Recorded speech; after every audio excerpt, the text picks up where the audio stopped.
आज सुजय विखे पाटील आज पुन्हा एकदा दुसऱ्यांदा अर्ज भरणार आहे आणि त्याआधी संपूर्ण कुटुंब एकत्र येत त्यांचं औक्षण देखील केलेलं आहे। थेट त्यांच्याशी बातचीत करणार आहोत। आज तुम्ही उमेदवारी अर्ज भरतायत, काय सांगाल?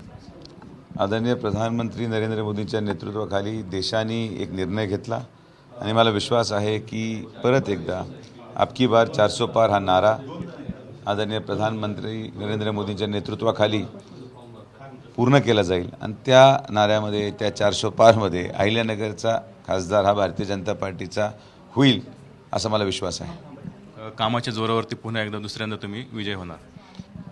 काम आणि विकास हा जो लोकांना दिसतोय हा दिसणारा विकास आहे, कागदावरचा नाही आणि त्यामुळं भाषणामध्ये त्याची बोलण्याची आवश्यकता नाही। ज्या लोकांनी याचा लाभ घेतलाय किंवा ज्या सर्वसामान्य माणसांना याचा लाभ होतोय हा निश्चित तो लाभार्थी हा माझ्या पाठीमागे खंबीरपणे उभा राहील।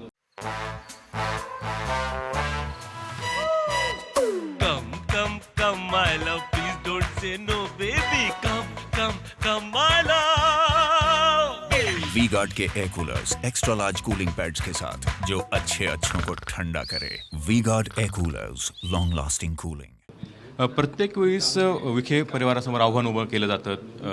शरद पवार प्रत्येक निवडणुकीत सहभाग घेतात।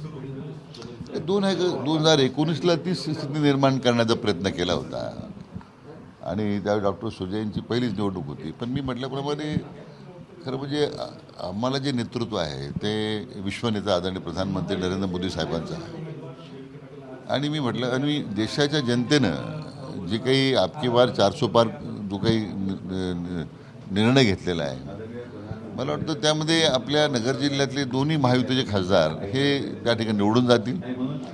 असे कोणी किती आरोप केले आणि कोणी एकत्र येऊन प्रयत्न केला आहे तरी महायुतीच्या उमेदवाराचं यश हे आपण ते थांबवू शकणार नाही। पण कशामुळे प्रत्येक वेळी जे आव्हान उभं केलं जातं आहे, वेगवेगळे आरोप केले जात आहेत, हे सगळं म्हणजे ठरवून केलं जातं की काय?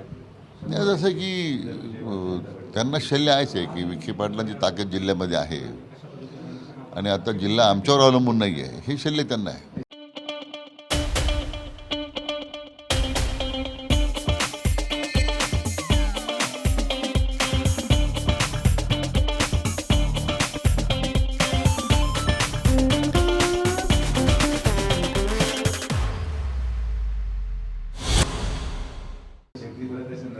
नक्कीच आपल्या त्यांच्या आई आहेत म्हणजे जिल्हा परिषदच्या माजी सदस्य शालिनी विखे। औक्षण केलं आहे मुलाचं, दुसऱ्यांदा आता पुन्हा एकदा उमेदवारी अर्ज केलेला आहे, काय सांगाल?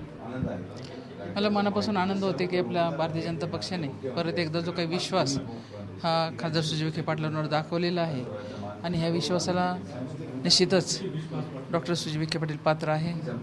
वास्तविक पाहता हा विश्वास करताना जेव्हा मागे 5 वर्ष काम करण्याची संधी मिळाली, याच्यामध्ये 2.5 वर्ष कोरोनाच्या काळामध्येच गेले आणि कोरोनाच्या काळामध्ये कोणाला भेटत नव्हतं, काहीच नव्हतं आणि 2.5 वर्ष आपल्याला निधी मिळाला नाही। परंतु राहिलेले जे 2.5 वर्ष आहेत ह्या 2.5 वर्षामध्ये पाहिजे तेवढे जवळजवळ नगरकरांचे स्वप्न पूर्ण झाल्यासारखे आहे।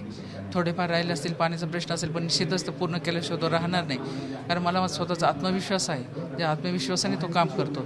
मी नेहमी सांगत असते की स्वतःसाठी सर्व जगत असतात, परंतु आपण जेव्हा समाजासाठी काम करतो, समाजाचे प्रश्न अडचणी समजून घेतो आणि जिल्हा परिषद अध्यक्ष असतानासुद्धा जे काही समाजामध्ये जनतेचं काम करण्याची संधी मिळाली, निश्चितच या संधीचा अनुभव खासदार सुजय विखे पाटील असल्यामुळे निश्चितच तो 100% निवडून येईल असा माझा स्वतःचा आत्मविश्वास आहे। धनश्री विखे आहे सुजय विखेंच्या पत्नी, काय सांगा दुसऱ्यांदा ते उमेदवारी अर्ज भरत आहेत, पहिलं 5 वर्षाचं त्यांचं काम कसं वाटतंय सगळं?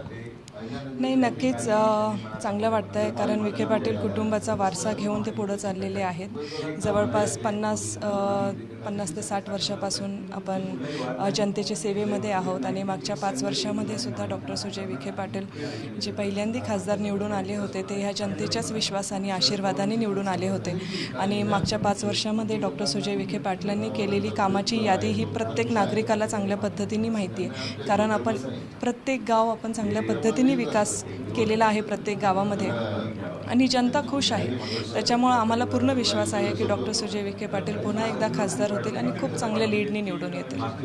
तर नक्कीच आपण बघतो की संपूर्ण कुटुंबाने एक विश्वास व्यक्त केलेला आहे की मागच्या वेळेपेक्षा यावेळी जास्त लीडने जे आहे ते सुजय विखे निवडून येतील। कॅमेरा तुषार नन्नरसह कुणाल जायकर, मराठी, अहमदनगर।